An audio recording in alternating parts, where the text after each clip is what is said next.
What nobody at Fort Braxton Military Academy realized was that the cadet they mocked as the weakest in their class could put a bullet through a target's eye from over a mile away. The young woman they watched stumble through basic drills had once been the military's most classified weapon, and her secret was about to surface in the most dangerous way possible. Preparing and narrating this type of story took us long efforts and hard work. So if you are enjoying this story, please consider subscribing to our channel. The morning fog rolled across the training grounds of Fort Braxton Military Academy like a gray blanket, muffling the sounds of recruits preparing for another day of grueling instruction. Through the main gates walked Emma Chen, her small frame nearly disappearing beneath an oversized military uniform that seemed to swallow her whole. At 24, she possessed the kind of unremarkable appearance that made drill sergeants dismiss her before she even opened her mouth. Thin black hair that refused to stay properly pinned beneath her cap, wire-rimmed glasses that constantly slipped down her nose, and a pale complexion that suggested she'd never spent serious time outdoors. Her duffel bag looked almost too heavy for her to carry, dragging slightly behind her as she made her way across the courtyard where other cadets were already beginning their morning exercises. The athletic specimens around her moved with the confident stride of people who belonged in this environment, their uniforms crisp and perfectly fitted, their bearing suggesting natural leadership and physical capability.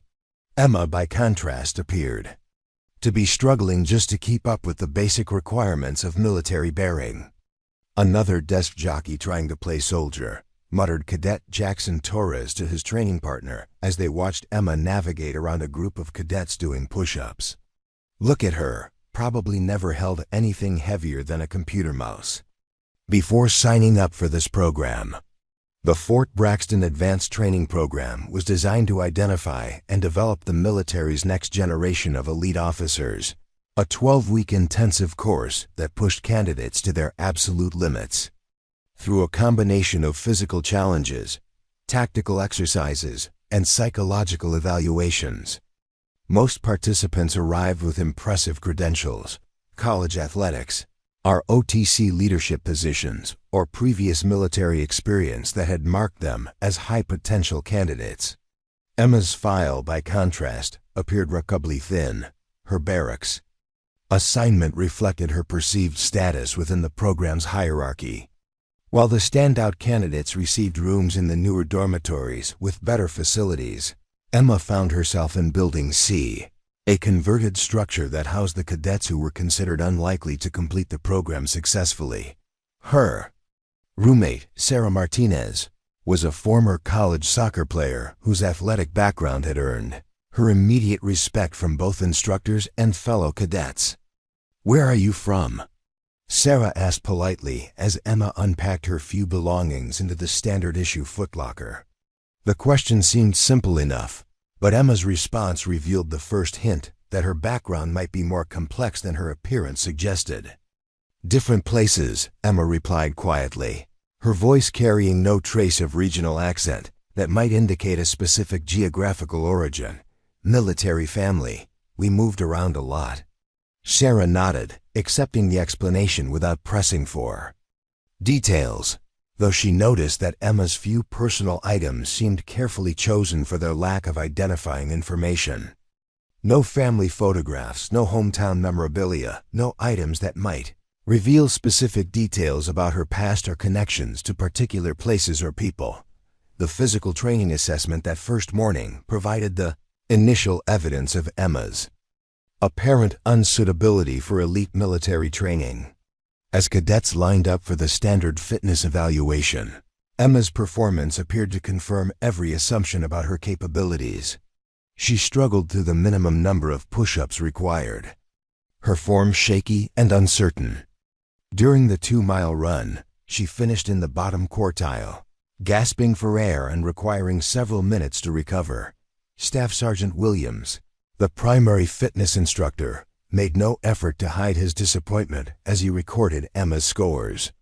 "Chen, you're going to need significant improvement if you expect to remain in this program," He announced loud enough for nearby cadets to hear. "This isn't a summer camp. We have standards here."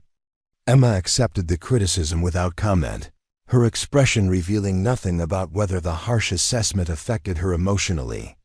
Other cadets who witnessed the exchange began forming opinions about her likelihood of success, and those opinions were uniformly negative. The whispered conversations that followed her around the base reflected a general consensus that she was simply out of her depth. But Dr. Patricia Reeves, the program's chief psychological evaluator, noticed details that others missed during Emma's initial interview. While most cadets displayed nervous energy or eager enthusiasm during their first encounters with authority figures, Emma exhibited a stillness that suggested comfort with high-pressure situations. Her responses to questions were precise and economical, revealing no unnecessary information while satisfying the requirements of professional communication. "What motivated you to apply for this program?" Dr. Reeves asked during their first session, watching Emma's body language carefully for tells that might reveal underlying characteristics. "I believe I can contribute to mission success," Emma replied simply, her voice steady and confident, despite her otherwise unremarkable presentation. The response struck Dr. Reeves as unusually sophisticated for someone whose file suggested limited military experience. More intriguing were the subtle physical details that became apparent during Emma's first week of training. Despite her apparent struggle with basic fitness requirements, her posture remained perfectly controlled during moments of rest. She held herself with an alertness that suggested constant environmental awareness, her eyes tracking movements and assessing situations with the kind of systematic attention that came from advanced training rather than natural caution. Weapons handling instruction. Emma's initial performance appeared to match expectations. She fumbled with the M4 rifle during assembly exercises, requiring extra time to complete tasks that other cadets mastered quickly. Her shooting scores on the basic marksmanship range were solidly average, nothing that would draw attention from instructors focused on identifying exceptional talent. Yet Sergeant First Class Rodriguez, who supervised the shooting range, noticed something that didn't quite fit the pattern. "Strange thing," he mentioned to his colleague during a break between training sessions. "Chen's shots are consistently grouped, even when she's missing the target. Most beginners spray bullets randomly when they're struggling. Her misses are precise, like she's deliberately aiming for specific spots." The observation went unrecorded in Emma's official training file, but it represented the first hint that her performance might be more calculated than it appeared. Other small inconsistencies began accumulating for those who paid attention to details. Emma's equipment was maintained with military precision, despite her apparent inexperience with military standards. Her responses to unexpected situations showed reaction times that contradicted her otherwise tentative demeanor. Her quarters reflected the same careful anonymity as her personal items. The space was maintained according to regulations, but nothing about it suggested personality or individual preferences. Her few books were technical manuals and reference materials rather than the personal reading choices that might reveal interests or background. Even her laundry was folded and stored with the kind of systematic precision that suggested ingrained habits rather than conscious effort to meet academy standards. The social dynamics of cadet life quickly established Emma as an outsider among her peers. While other cadets formed study groups and training partnerships based on mutual respect and shared capabilities, Emma found herself increasingly isolated. Her apparent weaknesses made her an undesirable training partner for cadets focused on their own advancement, while her quiet demeanor provided no social hooks for casual friendship. "I feel bad for her," admitted Cadet Jennifer Walsh during a conversation with her study group. "But pairing up with someone who's struggling this much could hurt all of our evaluations. This program is too competitive to take that risk." The exclusion compounded daily as Emma ate meals alone, studied without assistance, and participated in training exercises without the informal support networks that helped other cadets overcome challenges. Her isolation appeared to confirm the general assumption that she lacked the social skills necessary for military leadership, though careful observers might have noticed that she seemed neither surprised nor particularly bothered by her solitary status. What none of her fellow cadets could see were the dreams that visited Emma during the few hours of sleep the program allowed. Fragments of memories that belonged to a different life, a different identity, a different purpose. Images of distant targets acquired through high-powered scopes, of calculations involving wind speed and bullet drop, of missions conducted in hostile territory where failure meant death and success meant completing objectives that would never be publicly acknowledged. The weight of her concealed identity pressed down on her during quiet moments, reminding her that every aspect of her current existence was carefully constructed to hide truths that could never be revealed. Emma Chen was not her real name, and her struggle through basic training was not evidence of inexperience, but rather the most challenging performance of her life. Command Sergeant Major Vance ruled the Fort Braxton Advanced Training Program with the absolute authority of someone who had never questioned whether 3 decades of military service had taught him wisdom or merely reinforced his prejudices. At 51, his entire identity revolved around the belief that elite military units required a specific type of person, physically imposing, mentally aggressive, and possessed of the kind of natural dominance that separated leaders from followers. His office walls displayed photographs spanning his career from enlisted soldier to senior non-commissioned officer, each image reinforcing his conviction that military excellence was immediately recognizable to those who understood what to look for. Vance had built his reputation on an uncanny ability to identify candidates who would succeed in special operations training, a skill that had earned him assignments to some of the military's most prestigious programs. His methods were legendary among training staff, brutal, uncompromising, and designed to reveal character under extreme pressure. He possessed an almost supernatural ability to locate weakness in recruits, probing psychological vulnerabilities with the precision of a surgeon until candidates either broke completely or emerged stronger than before. The philosophy that guided his approach to training had been forged during his own early military experience, when drill sergeants had transformed him from an undisciplined teenager into a soldier through methods that civilian society might consider harsh, but which he remembered as necessary salvation.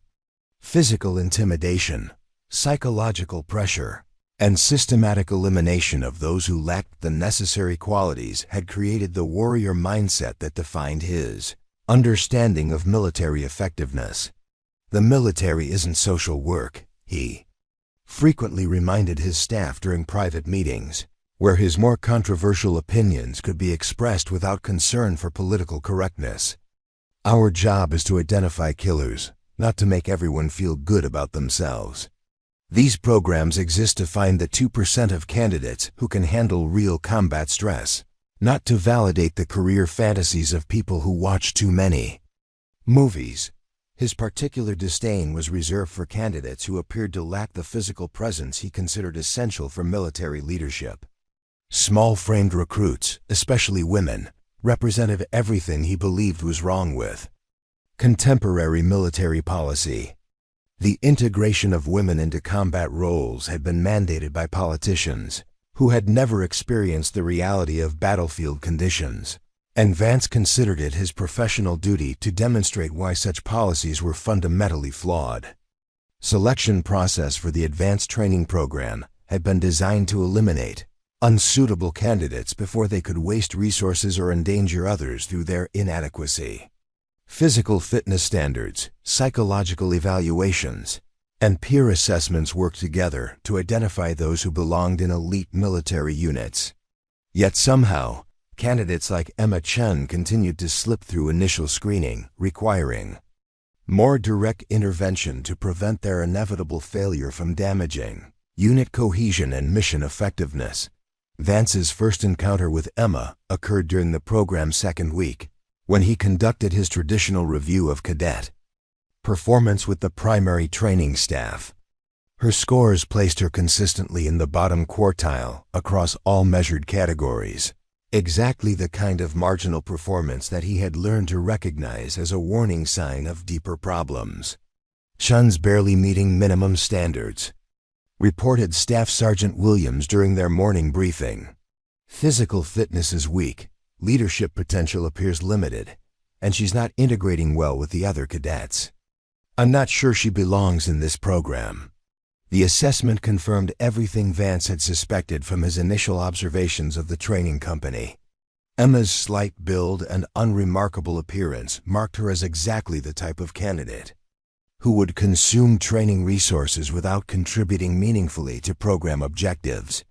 Her isolated social status among her peers suggested leadership deficiencies that would only become more apparent under increased pressure. Keep an eye on her, Vance instructed his staff. Document everything. I want a complete record of her performance when we make our first round of eliminations. But Emma's continued presence in the program represented more than just an individual training challenge. Her very existence contradicted the careful selection criteria that were supposed to prevent such obvious mismatches from occurring. Someone in the administrative chain had either failed to properly evaluate her application or had ignored clear indicators of her unsuitability for advanced military training. The possibility that political pressure had influenced her acceptance particularly infuriated Vance. Diversity mandates and equal opportunity requirements had created an environment where merit-based selection was often compromised by bureaucratic considerations that had nothing to do with military effectiveness. Candidates who should have been eliminated during initial screening were instead advanced to programs where their presence endangered others and diluted the quality of training. Vance's approach to problematic candidates had been refined through years of experience with recruits who needed additional motivation to reach their potential or additional pressure to recognize their limitations. The techniques involved systematic application of legitimate military training standards in ways that revealed character while maintaining plausible deniability for any accusations of discriminatory treatment. Emma's case would require particular attention because her deficiencies were so apparent to everyone involved in the program. Other cadets had already begun to distance themselves from her, recognizing that association with obvious failure could damage their own prospects for advancement. This social isolation provided opportunities for increased scrutiny without appearing to single her out for special treatment. The training schedule for the third week included urban combat exercises that would test candidates' ability to function effectively under realistic battlefield conditions.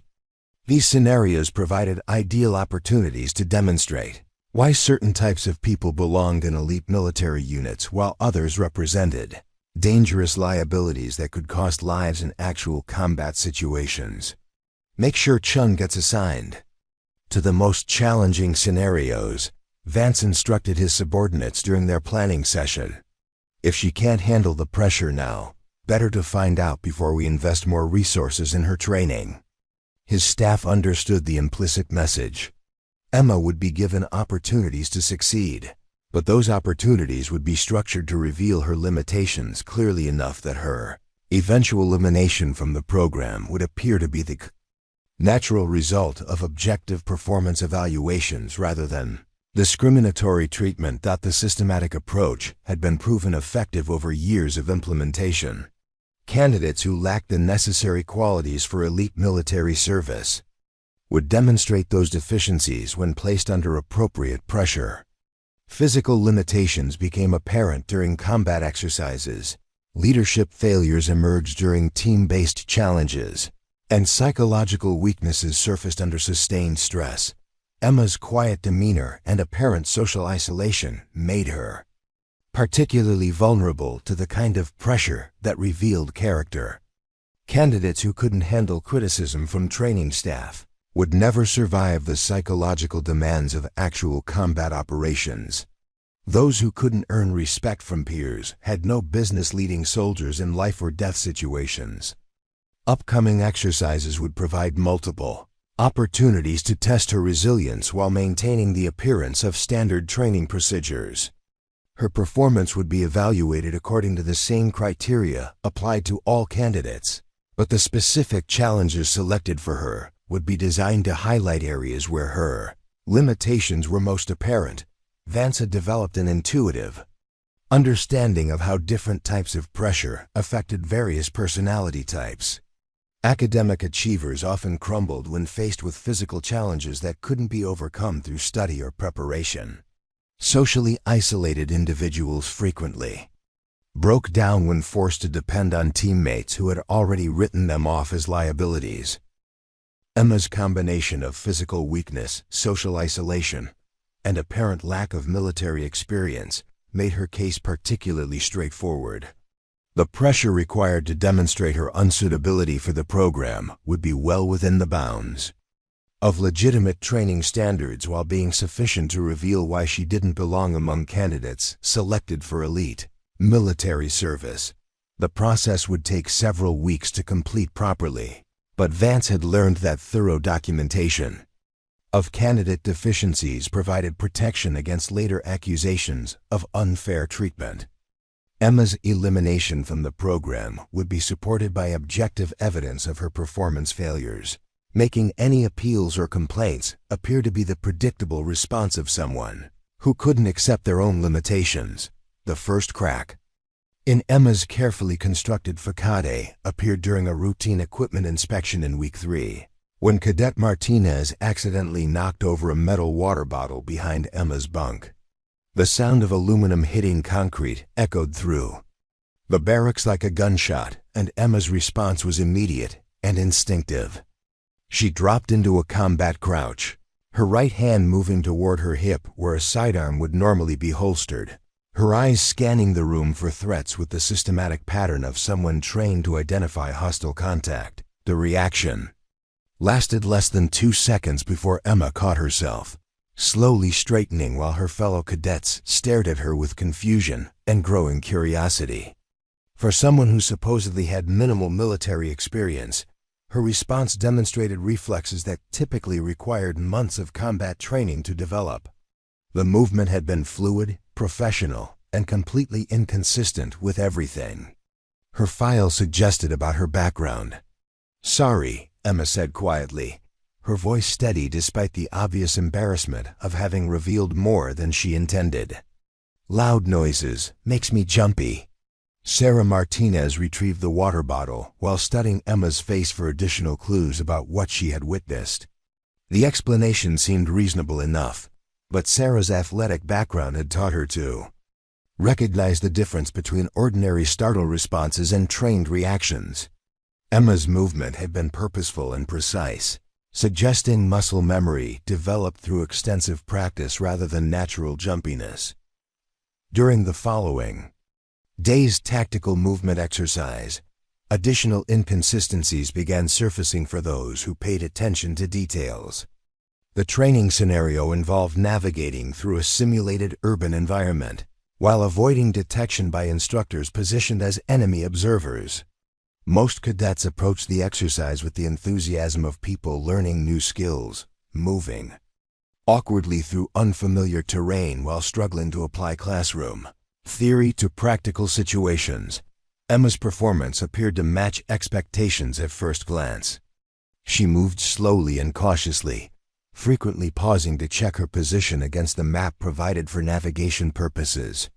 Her route selection seemed logical but unremarkable, following the obvious paths that most cadets would choose when presented with similar terrain.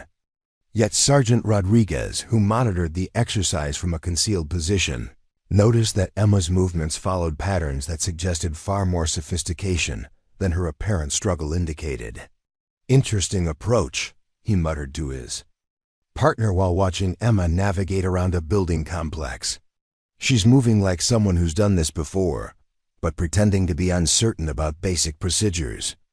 Emma's path through the exercise area avoided positions that would have exposed her to observation from the instructor stations. despite the fact that those positions weren't marked on the maps provided to cadets. Her timing when crossing open areas coincided with moments when the observer's attention was focused elsewhere, suggesting an awareness of surveillance patterns that shouldn't have been obvious to someone with her supposed experience level. The most telling detail was her breathing pattern during high-stress portions of the exercise. While other cadets showed signs of increased heart rate and respiratory distress when navigating challenging terrain, Emma maintained the controlled breathing rhythm of someone accustomed to managing physiological responses under pressure. Her face remained calm and focused even when the exercise required rapid decision-making under simulated combat conditions. When the exercise concluded and cadets gathered for debriefing, Emma's performance was evaluated as satisfactory but unremarkable.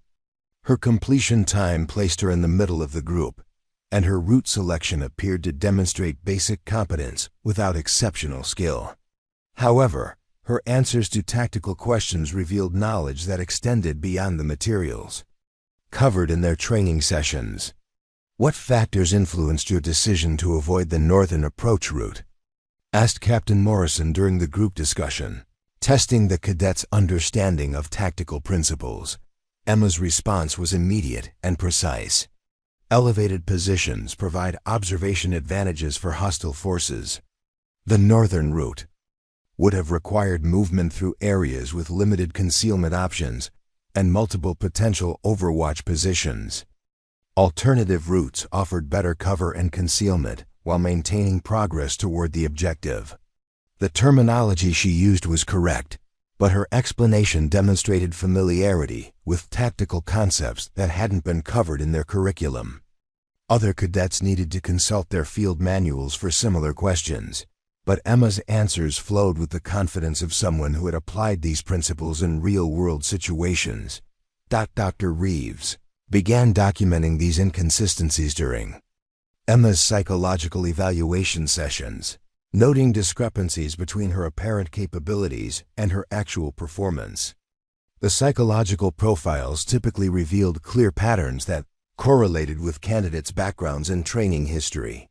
Emma's responses, however, suggested experiences that didn't align with the limited military exposure indicated in her file. "Describe a situation where you had to make a difficult decision under pressure," Dr. Reeves asked during one of their sessions, using a standard question designed to assess problem-solving abilities and stress management. Emma's pause before answering lasted longer than usual, and her response revealed careful consideration of what information to provide. "During college, I had to choose between reporting a friend's academic dishonesty or protecting our relationship. I chose to report it because integrity matters more than personal comfort." The answer satisfied the requirements of the question, while revealing nothing about military experience or high-stakes decision-making. Yet Dr. Reeves noticed that Emma's body language suggested she was selecting from multiple possible responses rather than recounting her most significant experience with difficult decisions. Physical evidence of Emma's hidden background became apparent during medical examinations that all cadets underwent as part of their training assessment. The base medical staff conducted routine health screenings that included examinations for injuries or conditions that might affect performance in demanding training environments. Emma's medical history indicated no significant injuries or surgical procedures, but the examining physician discovered scars that contradicted her supposed lack of combat experience. "These marks on your shoulder," observed Lieutenant Colonel Davis during Emma's physical examination, "they look like surgical scars from bullet wound treatment. How did you acquire these injuries?" Emma's explanation was prepared and believable. "Car accident when I was 18. Glass fragments required surgical removal. The scarring has faded significantly over the years." The medical record accepted her explanation without question, but Dr. Davis's experience with combat injuries suggested that Emma's scars were more consistent with gunshot wounds than accident trauma. The surgical technique used for repair indicated military medical procedures rather than civilian emergency treatment, though he couldn't prove his suspicions without more extensive investigation. Her hands told additional stories for those who understood how to read them. The calluses on her fingers were positioned in patterns consistent with extensive firearms training, particularly the specialized grips used for precision shooting. Her palms showed evidence of rope work and climbing that suggested advanced tactical training beyond anything offered in civilian sports or recreational activities. Most revealing were the small scars around her knuckles and the back of her hands, injuries that typically resulted from close-quarters combat training or actual fighting experience. The marks were old and well-healed, indicating that whatever activities had caused them had occurred years earlier rather than recently. Emma's knowledge of weapon systems became apparent during advanced marksmanship training when instructors introduced equipment that wasn't covered in standard military training programs.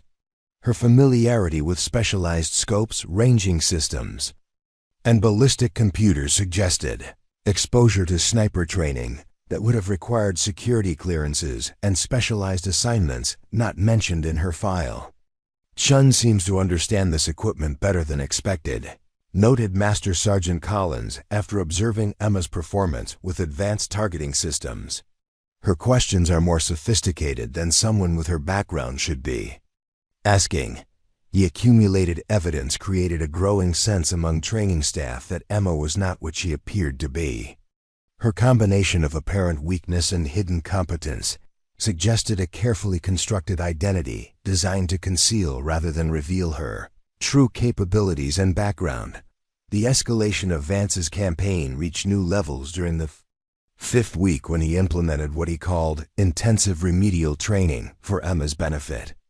The program was presented as additional support for a struggling cadet, but everyone understood it as systematic punishment designed to force her withdrawal from the program through sheer exhaustion and demoralization. Emma's daily schedule now began at 0400 hours, 2 hours before the standard reveille that woke other cadets. Her mornings started with individual physical training sessions supervised by Staff Sergeant Williams, who had been instructed to push her beyond the limits that group training allowed. The sessions included exercises specifically designed to exploit her apparent physical weaknesses while maintaining the appearance of legitimate military conditioning. "Chen, you're going to complete 50 push-ups before breakfast," Williams announced during her first solo training session. "Your upper body strength is holding back your overall performance, and we need to address that deficiency immediately." The number was twice what other cadets were required to complete, but Emma began the exercise without protest. Her form was precise despite the obvious strain, and she completed each repetition with mechanical consistency that suggested mental discipline rather than physical capability. When she finished, Williams immediately assigned additional exercises without allowing recovery time. "Now we're going to work on your endurance," he continued, indicating a rucksack loaded with equipment that appeared significantly heavier than standard training gear. 5-mile run in full kit. Standard time requirements apply. Emma shouldered the pack without examining its contents, though the weight distribution suggested it contained more than the regulation equipment typically used for conditioning runs. Her acceptance of the additional burden without question frustrated Williams, who had expected complaints or requests for clarification about the training requirements. The run took Emma through terrain that had been specifically selected for its difficulty, following routes that included steep inclines and obstacles that would maximize physical stress. Other cadets who encountered her during their own training activities noticed her labored breathing and obvious fatigue, reinforcing their assumptions about her inadequate fitness level. "She's not going to make it through the program," predicted Cadet Johnson while watching Emma struggle up a particularly challenging hill. "Vance is giving her every opportunity to improve, but some people just aren't cut out for this kind of training." The perception that Emma was receiving special help rather than punishment reflected the skillful way Vance had structured his campaign.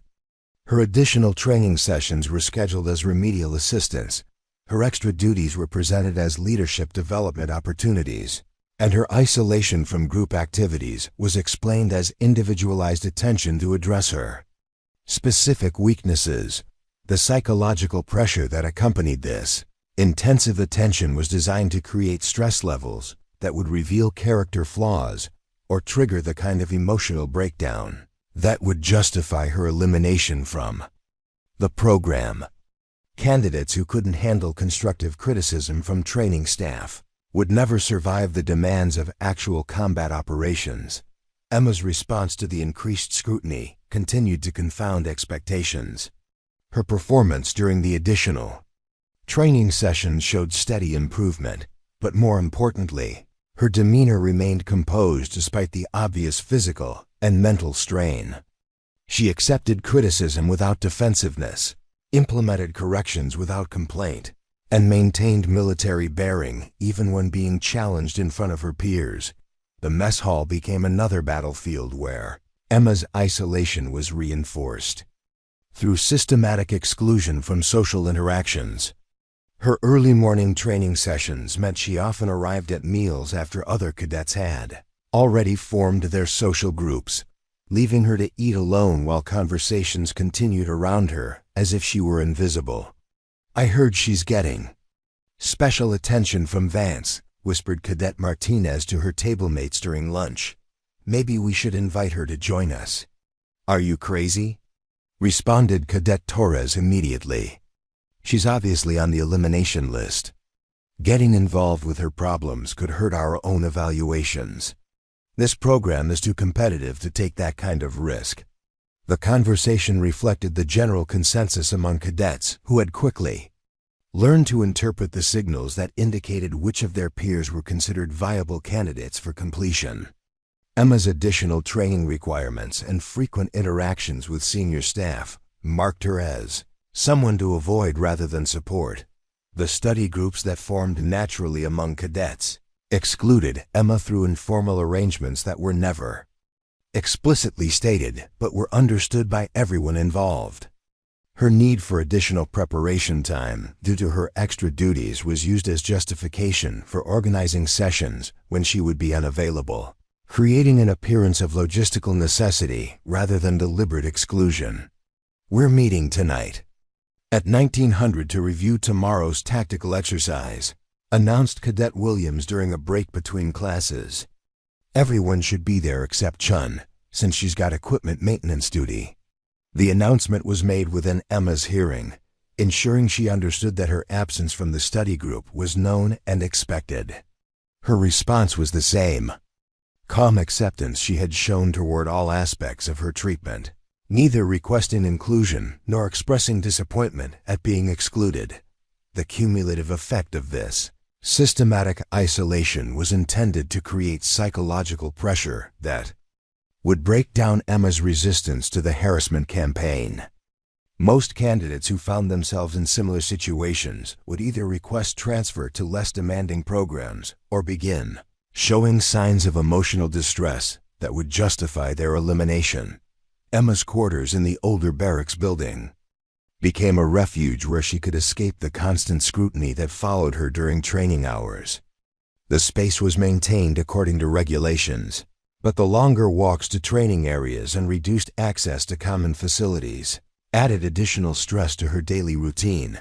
Her roommate Sarah Martinez found herself caught between sympathy for Emma's situation and concern for her own advancement prospects. The social pressure to distance herself from someone who was obviously struggling created internal conflict that was resolved through gradual withdrawal from their limited friendship. "I feel terrible about this," Sarah confided to her study group members during a late-night session. "Emma's actually really nice, and she's working harder than anyone else in the program. But I can't afford to get caught up in whatever's happening with her evaluation."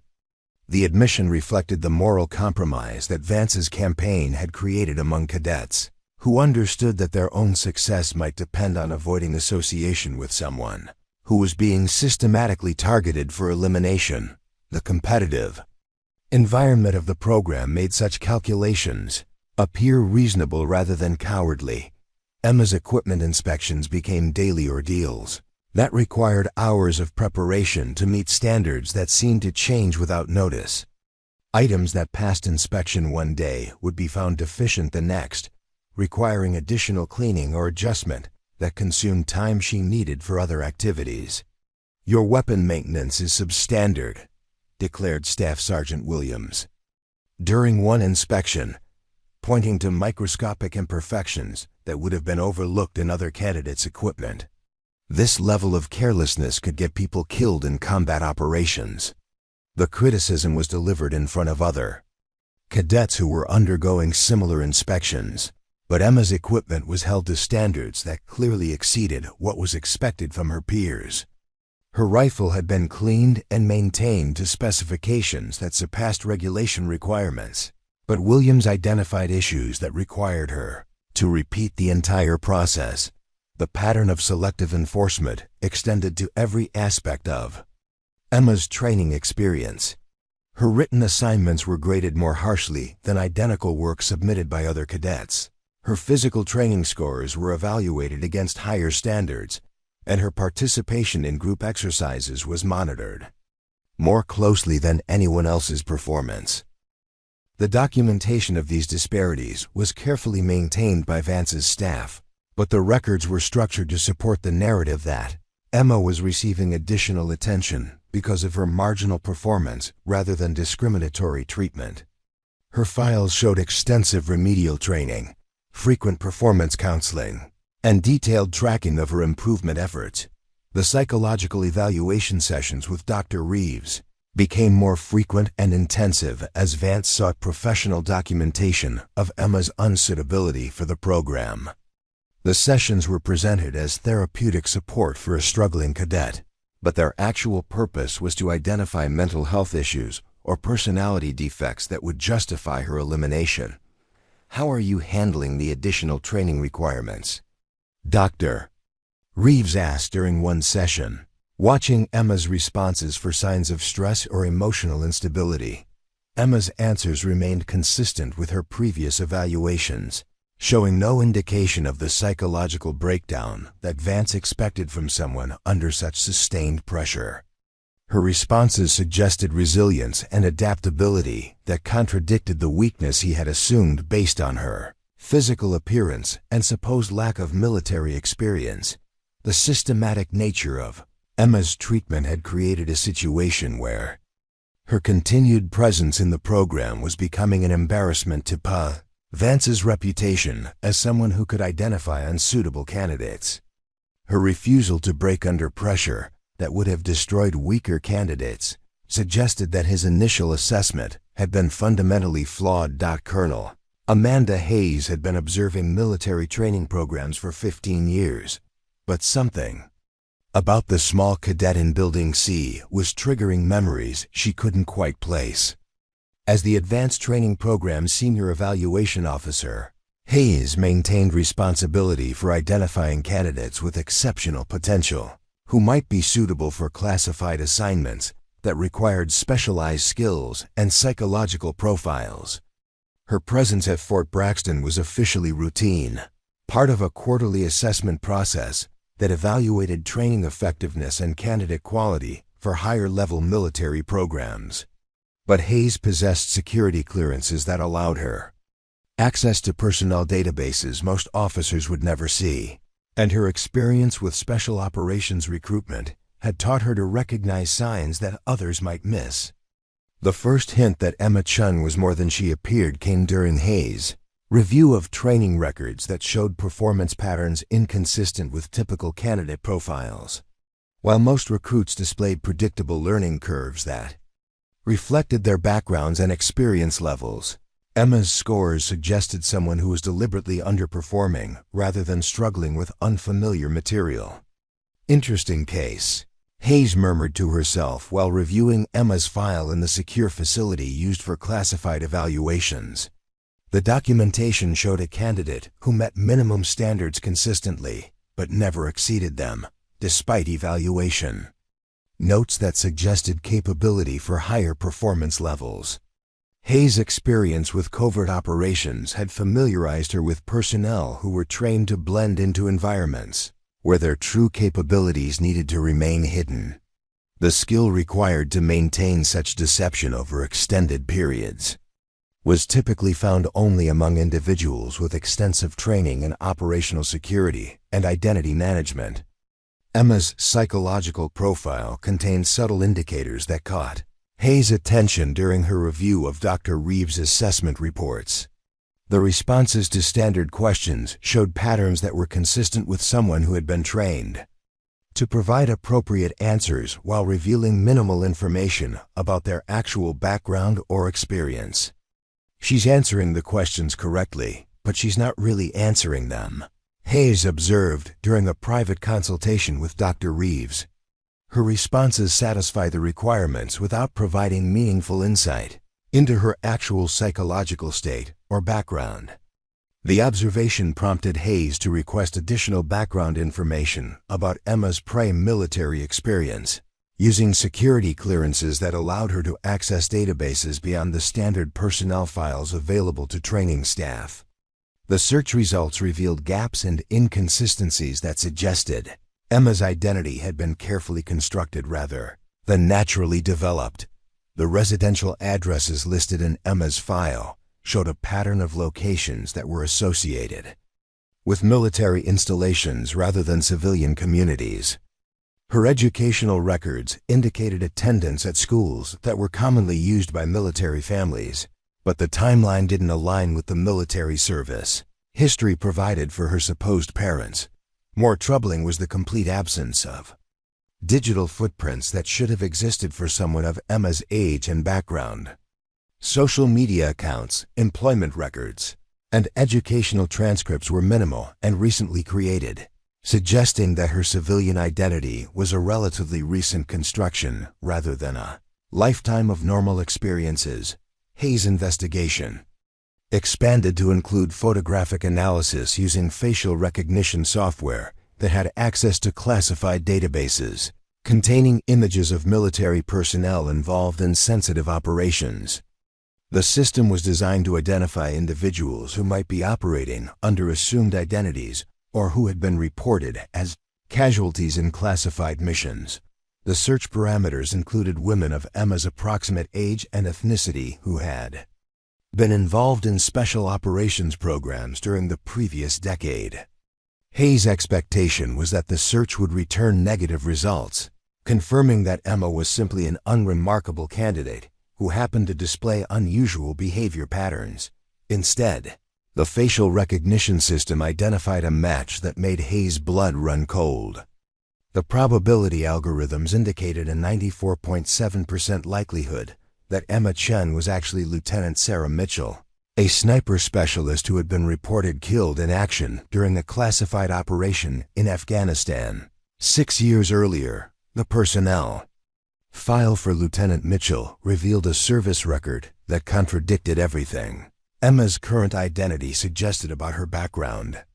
Mitchell had been one of the military's most skilled precision shooters, with confirmed kills at distances that few snipers could achieve. Her psychological evaluations described someone with extraordinary mental discipline and the ability to function effectively under extreme stress. More significantly, Lieutenant Mitchell's supposed death had occurred during Operation Desert Silence, a classified mission that had been compromised by intelligence failures and political interference.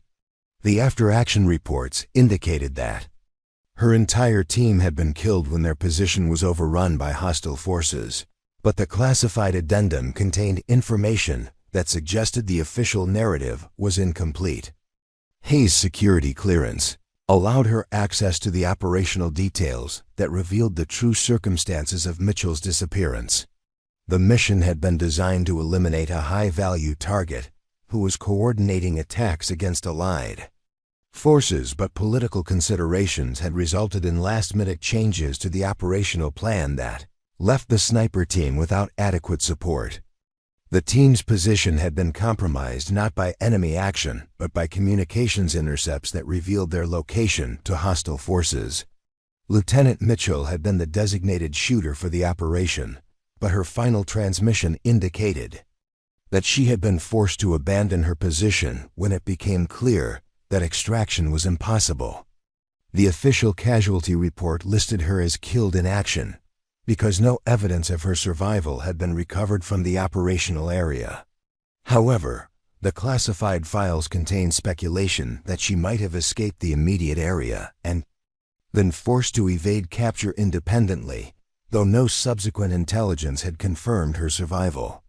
Hayes spent the weekend reviewing operational files that painted a picture of a mission that had been sacrificed for political convenience rather than tactical necessity. The decision to proceed with the operation, despite intelligence compromises, had been made by officials who valued diplomatic considerations over the safety of the personnel involved. The psychological impact of such betrayal on surviving team members was well documented in similar cases. Personnel who had been abandoned by their command structure often chose to disappear rather than return to a system that had demonstrated its willingness to sacrifice them for political advantage. Lieutenant Mitchell's decision to assume a new identity and live as a civilian would have been understandable given the circumstances of her supposed death. The skills required to maintain such deception over multiple years were exactly the ones that special operations training was designed to develop. But Hayes' investigation revealed that Emma's appearance at Fort Braxton represented more than just a desire to return to military service. The timing of her enrollment in the advanced training program coincided with intelligence reports suggesting that personnel involved in Operation Desert Silence were being systematically eliminated by hostile forces who had gained access to classified information. The possibility that Emma was seeking protection within the military structure while hiding her true identity would explain both her presence at the training facility and her careful performance, designed to avoid attention.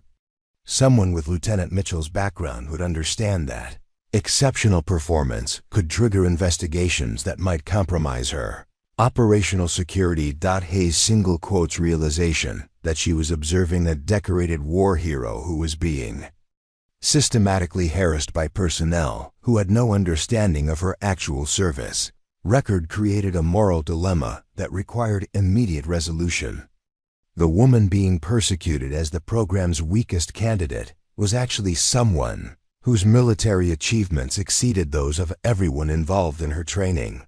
Investigation that had begun as routine evaluation had uncovered a situation that challenged everything Hayes thought she knew about identity, service, and the prices that some people paid for their dedication to missions that could never be publicly acknowledged.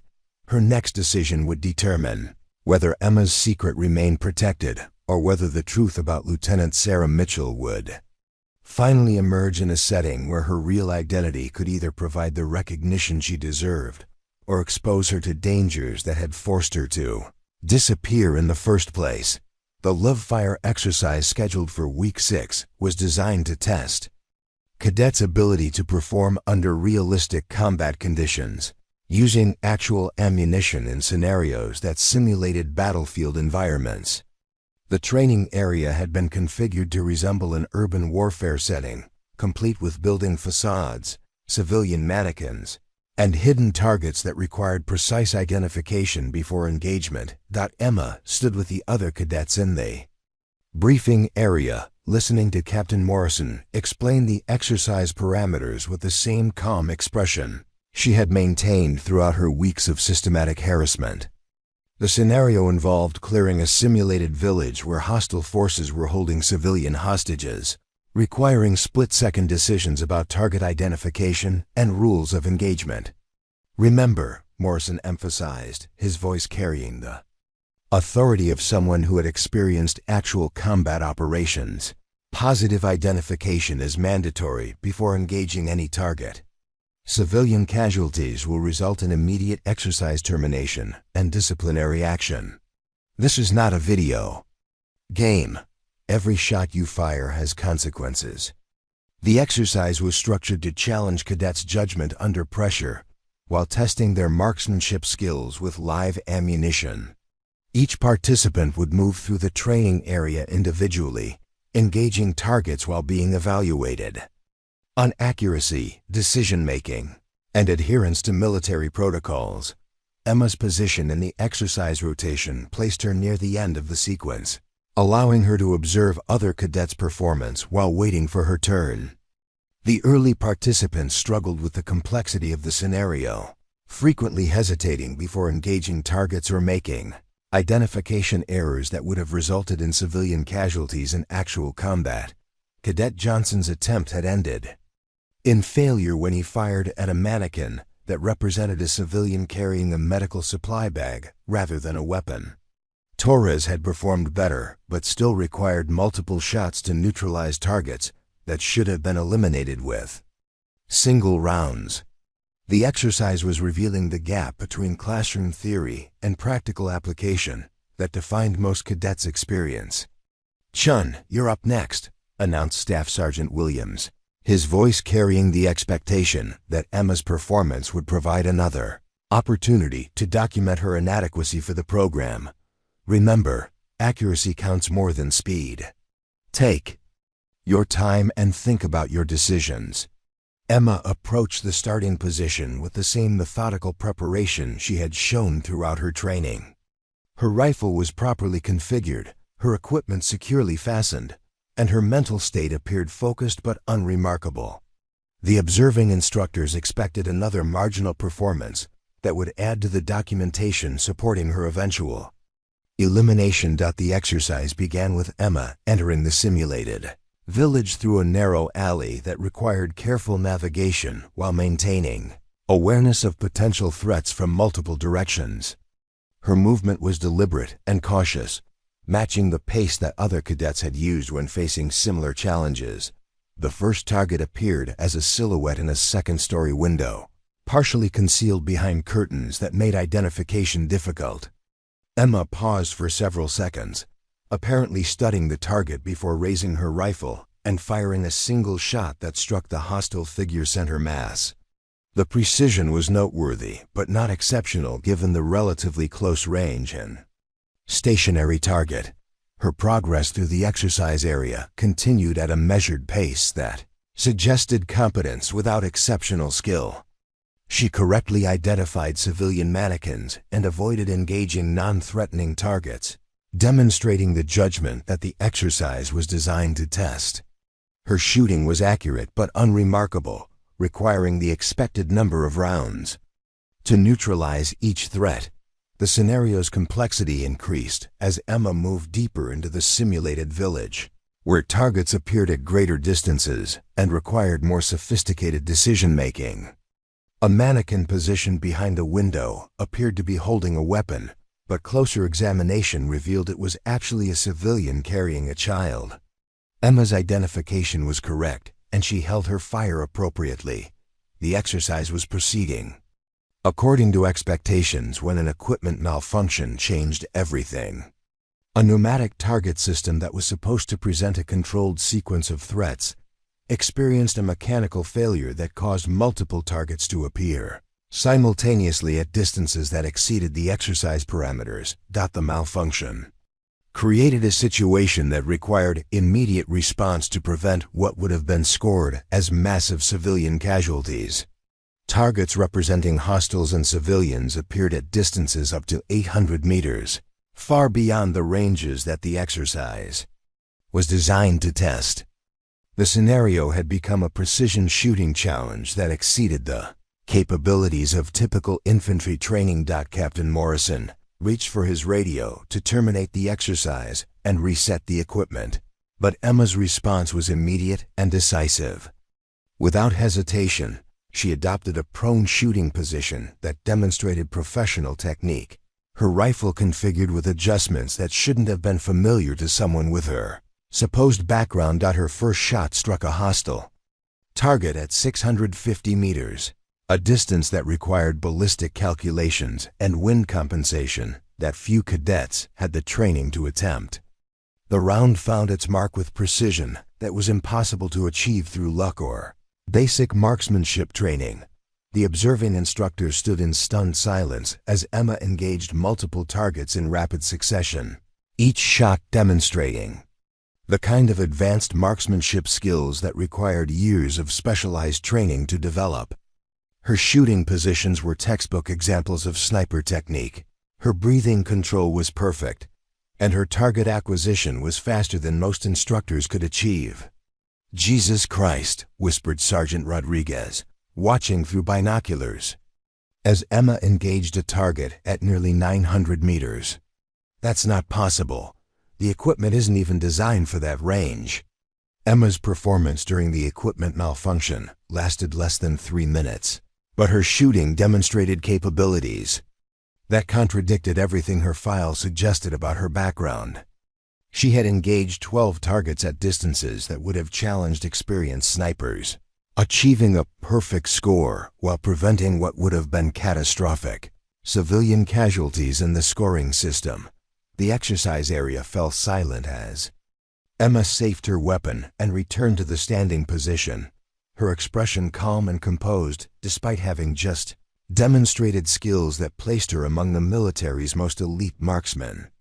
The contrast between her apparent weakness during regular training and her exceptional performance under pressure was impossible to ignore. Captain Morrison approached Emma with growing recognition that he had witnessed something extraordinary. "Where did you learn to shoot like that?" he asked, his voice carrying a mixture of respect and confusion. That level of precision requires training that isn't available in civilian programs. Emma's response was characteristically brief and uninformative. "I've done some hunting. Practice makes perfect." The explanation satisfied no one who had witnessed her performance. Hunting experience didn't account for the ballistic calculations, range estimation, and precision shooting techniques she had demonstrated. Her capability suggested military training at the highest levels, the kind of specialized education that produced the snipers who supported special operations missions. Staff Sergeant Williams found himself re-evaluating every assumption he had made about Emma's capabilities during the previous weeks. The woman he had been systematically harassing as the program's weakest candidate had just demonstrated marksmanship skills that exceeded his own by a significant margin. "That was some of the finest shooting I've ever seen," he admitted to his colleagues after the exercise concluded. "She made shots that would challenge experienced snipers, and she did it under pressure with malfunctioning equipment." The demonstration had transformed Emma from the program's apparent failure into its most skilled marksman. But the revelation raised questions about her identity and background that would require answers. Her performance had been too exceptional to explain through casual training or natural talent. Preparing and narrating this type of story took us long efforts and hard work. So if you are enjoying the story, please consider subscribing to our channel. The woman who had endured weeks of systematic harassment while maintaining perfect discipline was revealed to possess skills that few people in the military could match. The question now was whether she would be able to maintain her carefully constructed identity, or whether her moment of exceptional performance would trigger investigations that would expose secrets she had protected for years. Colonel Hayes waited until the other cadets had been dismissed from the range before approaching Emma, her expression carrying the weight of classified knowledge that would change everything for everyone involved. The demonstration of marksmanship skills that had just concluded represented more than exceptional performance. It was evidence of training that few people in the military had ever received. "We need to talk," Hayes said quietly, her voice carrying an authority that made Emma's carefully maintained composure falter for the first time since arriving at Fort Braxton. "My office now." Emma followed without protest, understanding that her moment of instinctive response to the equipment malfunction had compromised the operational security she had maintained for 6 years. The precision shooting she had demonstrated was impossible to explain through civilian training or natural talent, and Colonel Hayes possessed the kind of security clearance that would allow her to access databases where uncomfortable truths were stored. The walk across the base to Hayes' temporary office was conducted in silence, but Emma's mind was racing through contingency plans that had been developed years earlier for situations where her identity might be compromised. The carefully constructed life she had built as Emma Chen was about to be revealed as an elaborate deception designed to protect secrets that could endanger national security operations. Hayes' office was located in a secure facility that required special access codes and biometric authentication, indicating that their conversation would be conducted in an environment where classified information could be discussed without risk of surveillance or interception. The security measures suggested that Hayes already knew more about Emma's background than her personnel file would have revealed. "Please, sit down," Hayes said, gesturing to a chair positioned across from her desk. "I think we both know why you're here." Emma settled into the chair with the same calm demeanor she had maintained throughout her weeks of harassment, but her posture suggested alertness rather than resignation. Her hands remained relaxed but positioned where they could respond quickly if the situation required defensive action. "I'm not sure what you mean, ma'am," Emma replied, maintaining the fiction that had protected her for the past 6 years. "If this is about the shooting exercise, I was just responding to the equipment malfunction according to my training." Hayes opened a classified file folder that contained documents Emma hadn't seen since her official death had been declared following Operation Desert Silence. The photographs and service records spread across the desk told the story of Lieutenant Sarah Mitchell, a sniper whose confirmed kills had made her one of the military's most valuable assets before political interference had destroyed her unit. "Lieutenant Sarah Mitchell," Hayes said, using the name that officially belonged to someone who had been killed in action 6 years earlier. Graduated first in her class from the Army Sniper School. 43 confirmed kills during classified operations in Afghanistan. Reported killed in action during Operation Desert Silence when her team was overrun by hostile forces. Emma's expression remained controlled, but Hayes could see the recognition in her eyes as she viewed documents that contained details about her service record that few people had ever been authorized to access. The revelation that Hayes possessed such comprehensive information about her background meant that maintaining her cover identity was no longer possible. "According to these files," Hayes continued, "Lieutenant Mitchell was the primary shooter during Operation Desert Silence, tasked with eliminating a high-value target who was coordinating attacks against Allied forces. The mission was compromised by intelligence failures that left her team without adequate support when their position was discovered." The operational details that Hayes was describing matched Emma's memories of the mission that had changed her life forever. The political considerations that had resulted in last-minute changes to the extraction plan, the communications intercepts that had revealed their location to hostile forces, and the decision to abandon the team rather than risk diplomatic complications with neighboring countries.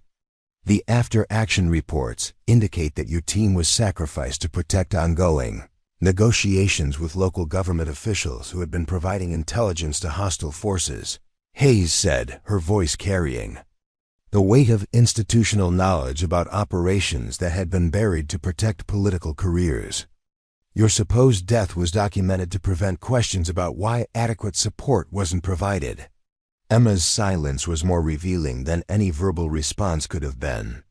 Hayes could see the pain that lived behind her carefully maintained composure, the weight of memories that 6 years of anonymity had not been able to diminish. The woman who had endured systematic harassment without complaint was someone who had already survived far worse betrayals than anything a peacetime training program could inflict. "Why are you here?" Hayes asked, her tone shifting from interrogative to genuinely curious. "After what the military did to you and your team, why would you want to return to an institution that abandoned you when you needed support most?" Emma's response came after a long pause, during which she seemed to be weighing how much truth to reveal about motivations that had brought her back to the world she had officially left behind.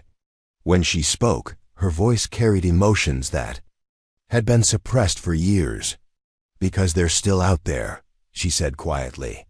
"The people who compromised our mission. They're still making decisions that cost lives, and someone needs to be in position to prevent future operations from ending the same way." The admission revealed that Emma's return to military service wasn't motivated by nostalgia or desire for recognition, but by a sense of responsibility to prevent other teams from experiencing the betrayal that had destroyed her unit. Her presence at Fort Braxton represented an attempt to re-enter the system that had betrayed her in order to protect others from similar fates. Hayes understood immediately what Emma meant. The classified intelligence networks that had contributed to Operation Desert Silence's failure were still active, and the political considerations that had resulted in the team's abandonment continued to influence military operations. Emma's unique knowledge of how those systems worked made her valuable for preventing similar tragedies. "Your performance during the shooting exercise wasn't just exceptional marksmanship," Hayes observed. "It was muscle memory from operations that most people will never know existed. The kind of precision that comes from taking shots where missing means your team doesn't come home." Emma nodded slowly, acknowledging for the first time since her arrival at Fort Braxton that she was someone other than the struggling cadet everyone believed her to be. The revelation was both liberating and terrifying, representing the end of a carefully constructed identity that had provided safety at the cost of isolation from everything that had once defined her purpose. "Command Sergeant Major Vance has been conducting a systematic harassment campaign against you for weeks," Hayes continued. "He's been documenting every minor infraction and performance issue to justify your elimination from the program. He has no idea that he's been persecuting someone whose service record makes his own career look like basic training." The irony of the situation was not lost on either woman. The man who had been systematically tormenting Emma as the program's weakest candidate had been targeting someone whose military achievements exceeded those of everyone involved in the training program. His campaign had been based on assumptions about her capabilities that were not just wrong but inversely related to reality. "What happens now?" Emma asked, understanding that her carefully maintained cover had been permanently compromised by the shooting demonstration that had revealed skills impossible to explain through civilian training.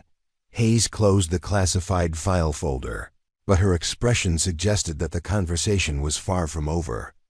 The revelation of Emma's identity had created opportunities and dangers that would require careful navigation to protect both her safety and the classified operations that her knowledge might compromise.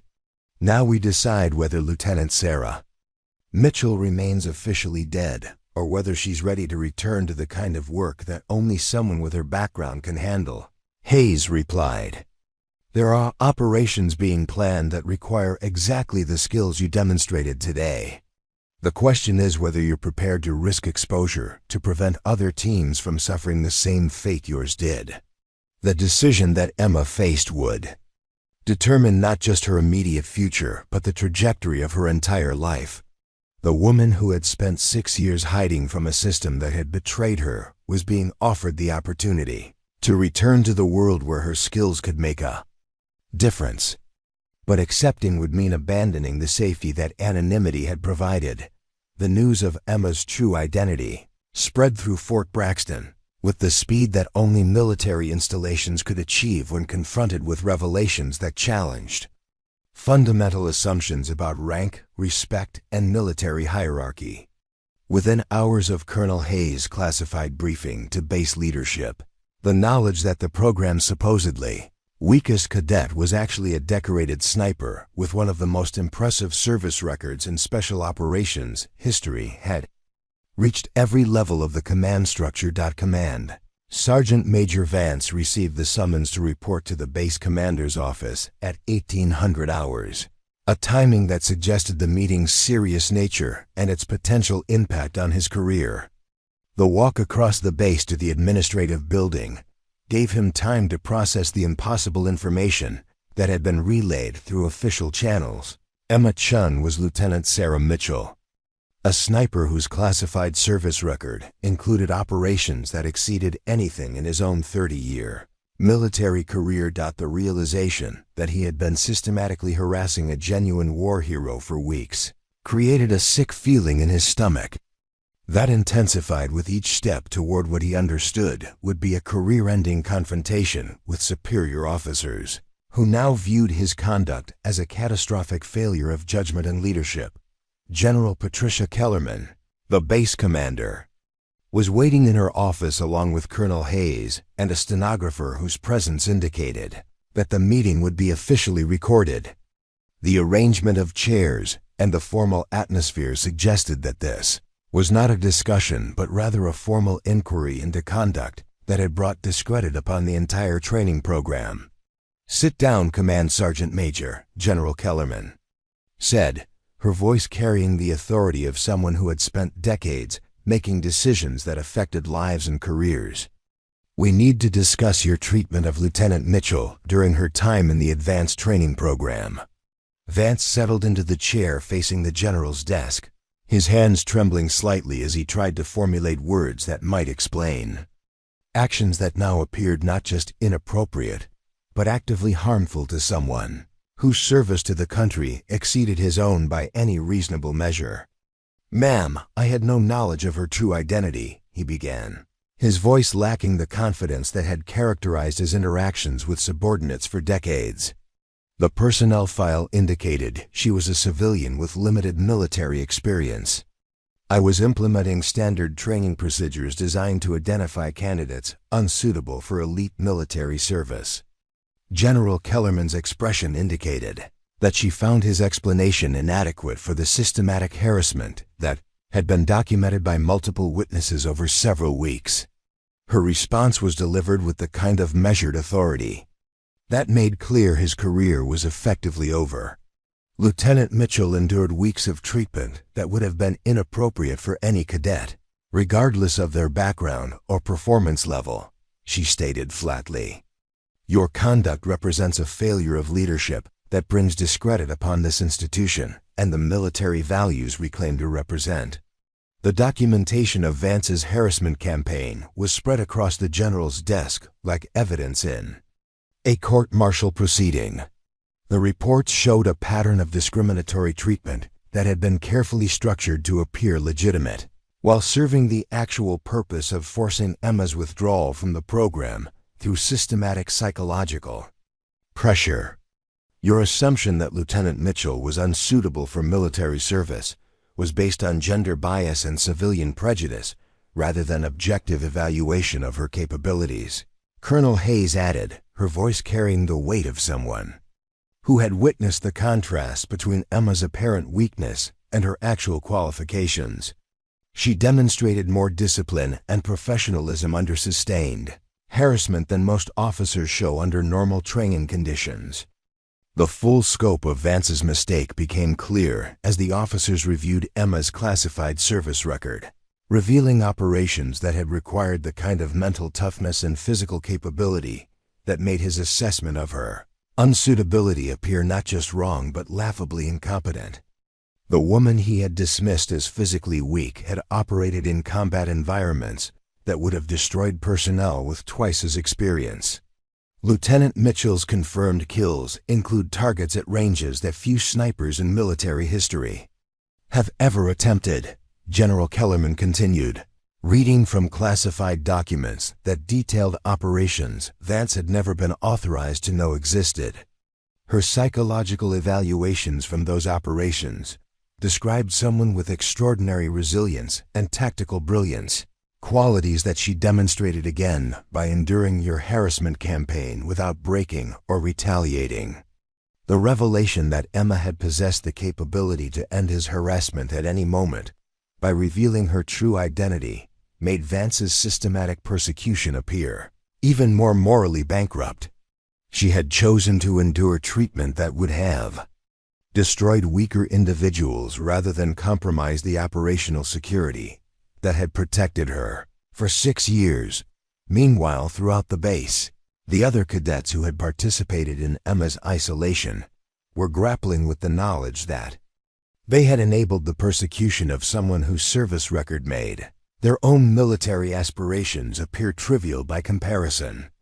The social exclusion that had seemed reasonable when applied to an apparently struggling cadet now revealed itself as moral cowardice. When viewed in the context of Emma's actual background, Cadet Torres found himself remembering every moment when he had chosen silence over solidarity, every conversation that had stopped when Emma approached, every training session where he had avoided being paired with someone he perceived as a liability. The knowledge that he had been excluding a decorated war hero from study groups and social activities created a shame that was impossible to rationalize or dismiss. "We were complete idiots," he admitted to his roommate, while staring at the ceiling of their quarters. "She was sitting right there, someone who had actually done everything we dream about accomplishing, and we treated her like she was holding us back." Sarah Martinez, Emma's roommate, experienced similar guilt as she recalled the gradual withdrawal from their friendship that had been motivated by concern for her own advancement prospects. The realization that she had abandoned someone who possessed more military experience than anyone else in the program created internal conflict that was difficult to resolve. "I knew there was something different about her," Sarah confided to her study group members during a late-night session that now felt hollow given what they had learned. The way she handled stress, the way she never complained about anything, the way she seemed to know things that weren't in our training materials. "I should have been supportive instead of worrying about my own evaluations." The training staff, who had implemented Vance's harassment campaign, found themselves confronting the reality that they had been systematically tormenting someone whose qualifications exceeded their own. Staff Sergeant Williams, who had supervised Emma's additional training sessions, experienced a particularly acute sense of professional shame as he recognized that his criticism of her performance had been directed at someone whose actual capabilities made his own expertise appear amateur. "I made her repeat the obstacle course 3 times because I thought she was slacking," Williams admitted to his colleagues during a meeting that had been called to address the program's response to the revelation. "She completed every repetition perfectly while carrying equipment that was heavier than regulation standard. She never complained, never asked for explanations, just did what she was told by people who had no idea what she was capable of." The medical staff who had examined Emma's scars and dismissed her explanations as routine civilian injuries now understood that they had been looking at evidence of combat service that exceeded anything in their own experience. The marks they had attributed to car accidents and sports injuries were actually the result of operations conducted in hostile territory where survival required skills that few military personnel ever developed. Dr. Reeves, who had conducted Emma's psychological evaluations, found herself reviewing session notes that took on entirely different meanings when viewed in the context of Emma's actual background. The responses that had seemed evasive or incomplete were actually examples of operational security practiced by someone trained to protect classified information even under routine questioning. She was managing the psychological evaluation process rather than simply responding to it, Dr. Reeves realized during her review of the sessions. Her answers were carefully constructed to satisfy the requirements without revealing information that might compromise her cover identity.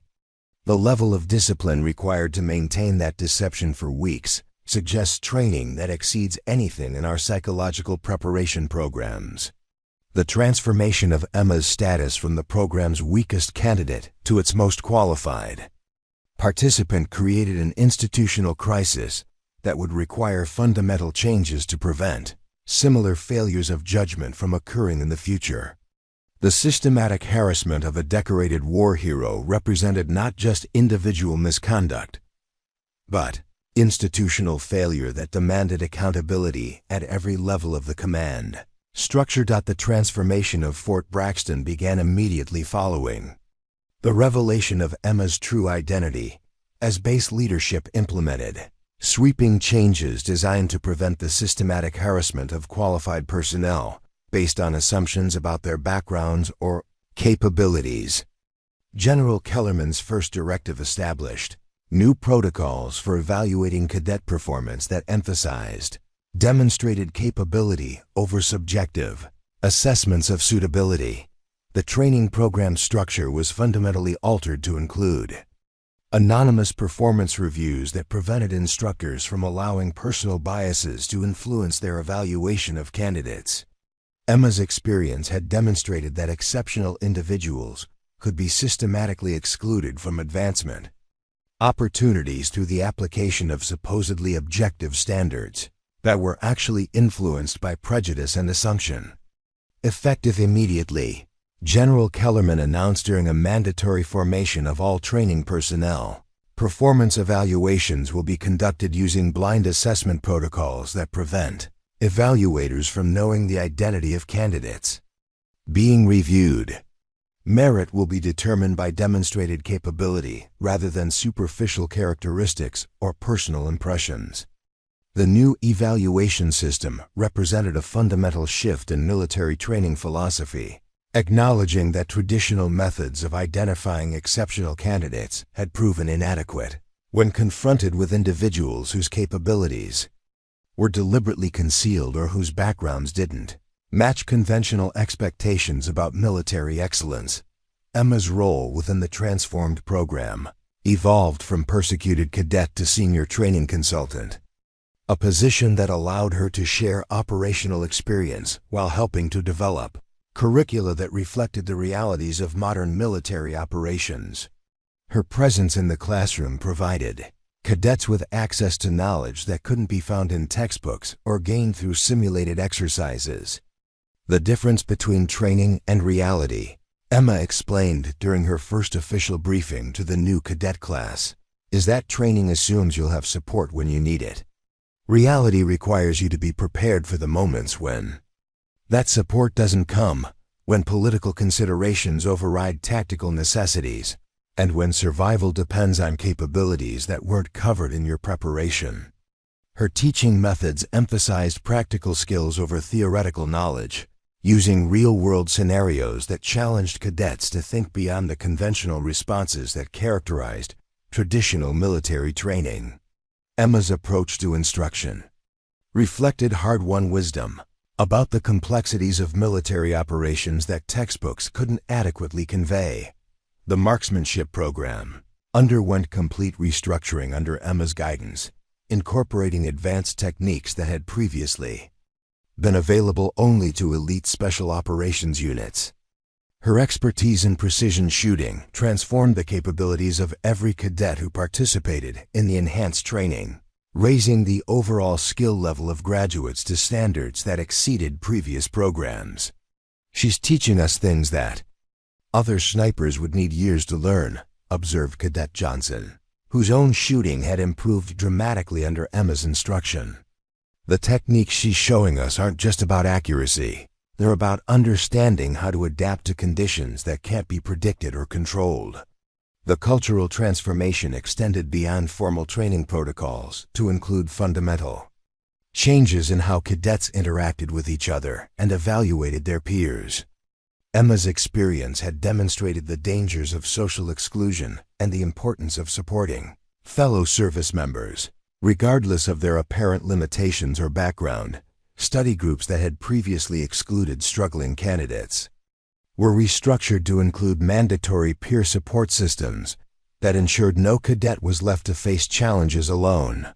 The competitive environment that had encouraged cadets to distance themselves from perceived failures was replaced by collaborative approaches that emphasized collective success over individual advancement. Emma's example taught us that we can't judge people based on first impressions, admitted Sarah Martinez, who had become one of the program's strongest advocates for inclusive training practices. The person sitting next to you might have experiences and capabilities that could save your life if you're smart enough to learn from them instead of writing them off. Command Sergeant Major Vance's removal from the program represented more than individual accountability for discriminatory conduct. It symbolized institutional commitment to merit-based evaluation that transcended personal prejudices. His transfer to administrative duties outside the training environment sent a clear message that harassment would not be tolerated regardless of the seniority or previous accomplishments of the personnel involved. The documentation of Vance's systematic persecution of Emma became required reading for all training staff, serving as a cautionary example of how personal biases could blind experienced personnel to the capabilities of those they were supposed to be developing. His case study was incorporated into leadership training programs throughout the military as an example of how assumptions about suitability could result in the loss of exceptional talent. Leadership requires the wisdom to recognize potential in unexpected places became the central theme of the revised instructor training program. The moment we stop looking for excellence in every candidate is the moment we begin failing in our responsibility to develop the military's future leaders. The ripple effects of Emma's revelation extended far beyond Fort Braxton as other military installations began examining their own evaluation practices for evidence of similar biases. Her case had demonstrated that traditional methods of identifying exceptional candidates were inadequate when confronted with individuals whose backgrounds or presentations didn't match conventional expectations about military excellence. Programs across the military began implementing blind evaluation protocols similar to those established at Fort Braxton, recognizing that subjective assessments had the potential to eliminate qualified personnel based on irrelevant characteristics. The changes represented a fundamental shift in military culture that emphasized demonstrated capability over superficial impressions. Dr. Reeves developed new psychological evaluation techniques based on her experience with Emma's case, creating assessment methods that could identify exceptional individuals even when they were deliberately concealing their capabilities. Her research into operational security and identity management became required study for personnel involved in candidate evaluation. The psychological discipline required to maintain cover identity for extended periods is itself an indicator of exceptional capability. Dr. Reeves explained during a conference of military psychologists. Traditional evaluation methods are inadequate when applied to individuals whose training includes deception and operational security techniques. The advanced training program's graduation rates improved significantly under the reformed evaluation system, as cadets who might have been eliminated under previous protocols were given opportunities to demonstrate their actual capabilities, rather than conforming to subjective expectations about suitable candidates.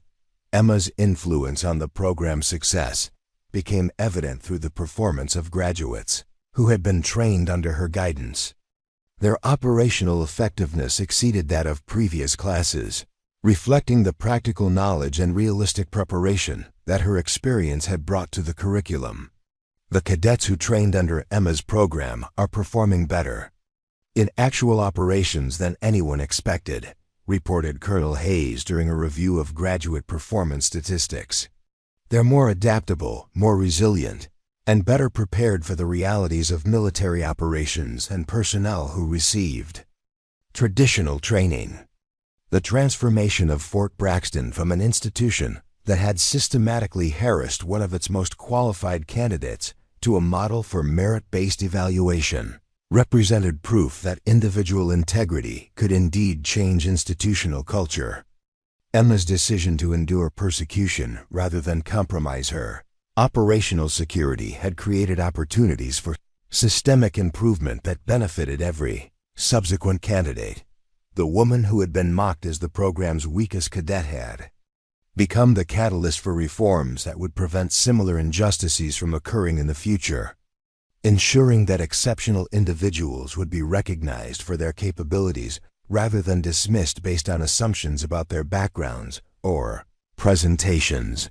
The legacy of her experience would continue to influence military training programs.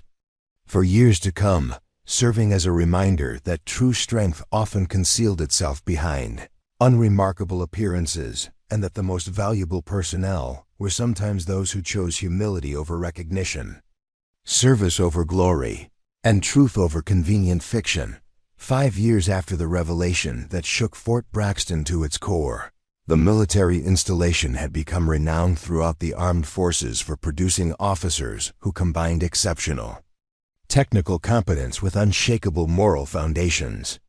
Graduates of the advanced training program were sought after by elite units across all service branches, not just for their tactical skills, but for their demonstrated ability to maintain integrity under pressure and recognize excellence in unexpected places.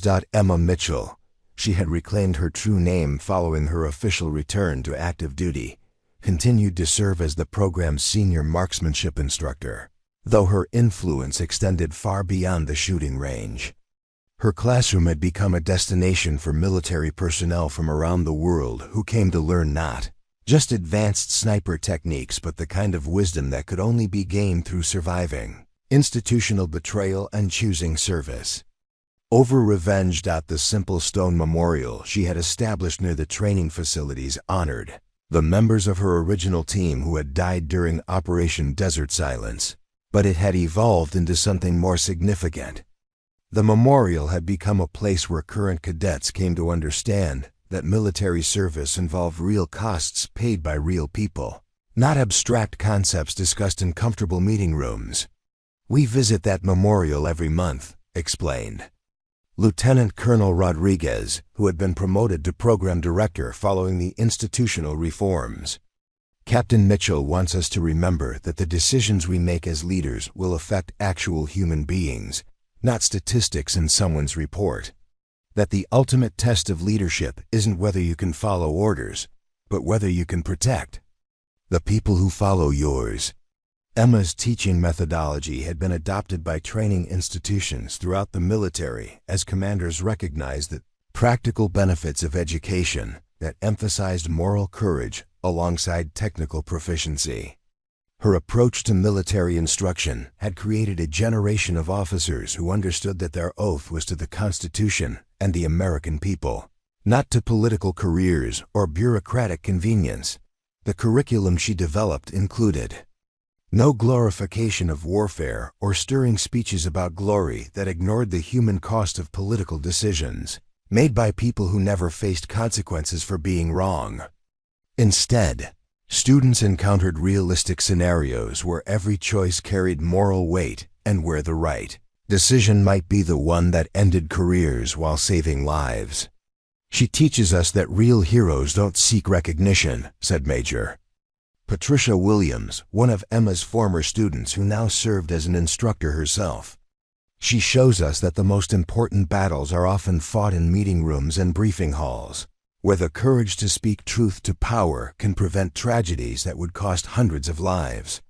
The transformation of military culture that began at Fort Braxton had spread through accumulated individual decisions rather than dramatic policy changes. Officers who had been trained under Emma's influence carried forward lessons about integrity and moral courage that gradually reshaped institutional expectations across the entire armed forces. The blind evaluation protocols, pioneered in response to Emma's case, had become standard practice throughout military training programs, eliminating the subjective assessments that had allowed personal biases to influence candidate selection. The changes represented recognition that exceptional individuals often concealed their capabilities behind unremarkable appearances, and that traditional methods of identifying talent were inadequate when confronted with people whose backgrounds didn't match conventional expectations. Emma's story had become legend within military circles, passed down through informal networks of officers who understood the difference between official histories and actual events that shaped their institution. The legend focused not on her classified accomplishments, but on her choice to endure persecution rather than compromise her principles, to teach through example rather than demand recognition. The story they tell about Captain Mitchell isn't about her confirmed kills or her classified missions, explained Sergeant First Class Chen, who had requested assignment to Fort Braxton specifically to train under Emma's program. It's about the 3 weeks she spent being treated like garbage by people who had no idea what she was capable of, and how she used that experience to make sure it never happened to anyone else. The ripple effects of Emma's revelation had extended far beyond military training to influence broader discussions about leadership, integrity, and the importance of recognizing merit, regardless of its packaging. Her case had been studied in business schools, leadership programs, and government agencies as an example of how individual courage could transform institutional culture when principle met opportunity at exactly the right moment. Media organizations had long since stopped attempting to interview the decorated sniper, whose story occasionally surfaced in military publications and intelligence community discussions. Emma's only public statement remained characteristically direct and uncompromising. Service doesn't require applause. The statement captured the fundamental difference between genuine dedication and performance of duty for public consumption, reflecting hard-won wisdom about the difference between making impact and making headlines. Command Sergeant Major Vance's journey toward understanding had proven slow and difficult, requiring the dismantling of beliefs and attitudes that had shaped his identity for decades. His current position in military logistics management suited his administrative skills while keeping him away from leadership, roles that required the kind of wisdom he was still developing. "I was wrong about everything," he admitted during a private conversation with General Kellerman, not just about Captain Mitchell, but about what makes someone worthy of respect. "I spent 30 years thinking rank and tradition were enough, never understanding that character matters more than authority." His transformation illustrated that even deeply entrenched attitudes could evolve when confronted with undeniable evidence of their inadequacy. The systematic harassment of a genuine war hero had forced him to question not just his treatment of Emma, but his entire approach to leadership and his understanding of military values. The advanced training program's success rate had improved dramatically under the reformed evaluation system, as candidates who might have been eliminated under previous protocols were given opportunities to demonstrate their actual capabilities, rather than conforming to subjective expectations about suitable military personnel. Emma's influence on graduate performance had become evident through operational statistics that showed her students performing better in actual combat situations than personnel who had received traditional training. Their adaptability, resilience, and decision-making under pressure reflected the practical knowledge and realistic preparation that her experience had brought to military education. The officers who trained under Captain Mitchell's program are different, observed General Hayes during a review of graduate performance data. They understand that military service requires moral courage as well as physical bravery, that following orders isn't the same as serving the country, and that real strength often means protecting people who can't protect themselves. The cultural transformation that began with one woman's refusal to break under systematic harassment had created lasting changes that would benefit generations of military personnel. Emma's example had proven that individual integrity could indeed transform institutions, that refusing to compromise principles could accomplish more than accepting convenient lies. The private moments when Emma sat alone in her office, reviewing lesson plans and thinking about the students whose lives she might influence, were marked by the same quiet determination that had sustained her through persecution, betrayal, and years of anonymity. Her dedication to preventing other service members from experiencing the institutional failures that had cost her team their lives remained the driving force behind everything she did. The woman who had been mocked as the weakest cadet had become the strongest advocate for military personnel who needed protection from the political considerations that sometimes trumped human lives. Her story had become proof that the person who stands alone for principle is never truly alone at all, surrounded by the spirits of those who died because someone chose convenience over courage.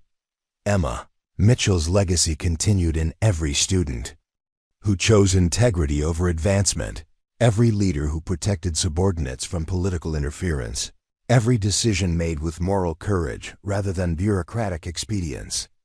The quiet instructor who had endured systematic persecution had created a transformation that honored her fallen comrades more effectively than any ceremony could accomplish, ensuring that future generations would understand the difference between genuine service and political performance. That sometimes the greatest act of heroism was refusing to seek recognition while serving the truth that comfortable lies preferred. To forget, the morning sun cast long shadows across the Fort Braxton training grounds as Emma Mitchell prepared for another day of instruction. Her presence now a symbol of how appearances could deceive and how true strength often wore the mask of humility. The same parade ground where she had once been dismissed as the weakest cadet now served as a reminder that extraordinary people sometimes choose to hide their light until the moment when darkness threatens to overwhelm everything they hold dear. In her desk drawer, Emma kept a single photograph from Operation Desert Silence. Her team gathered around their equipment before the mission that changed everything. Their faces, young and confident, served as a daily reminder of why she had chosen to return to the institution that had failed them, not for recognition or revenge, but to ensure that future generations of warriors would understand that real strength comes not from the ability to dominate others, but from the courage to protect those who cannot protect themselves. The cadets, who now sought her guidance, came from all backgrounds and displayed every type of personality imaginable. Some were naturally gifted athletes, others were quiet intellectuals, and a few appeared to be struggling with the basic requirements of military life. But Emma had learned that the most important quality in a soldier wasn't what showed on the surface. It was the fire that burned within, the determination that refused to be extinguished no matter how dark the circumstances became. Her story had become a beacon for anyone who had ever been underestimated, overlooked, or dismissed because they didn't fit someone else's narrow definition of what strength should look like. The woman who had been mocked as inadequate had proven that the most dangerous weapon wasn't always the one that looked the most impressive. Sometimes it was the one that nobody saw coming. If this story of hidden strength and quiet heroism inspired you, don't forget to subscribe to our channel and hit that notification bell. We bring you incredible true stories of courage, resilience, and transformation that prove extraordinary people are all around us, often hiding in plain sight. Where are you watching from today? Drop a comment below and let us know what this story meant to you. Have you ever encountered someone who turned out to be completely different than they first appeared? Share your experiences in the comments. We read every single one and love hearing from our amazing community around the world. Remember, the most powerful person in the room isn't always the loudest or the most obvious. Sometimes it's the quiet one in the corner who has already survived battles that would break most people. Keep watching for more stories that will change how you see the world. And never forget that true strength often whispers while weakness shouts.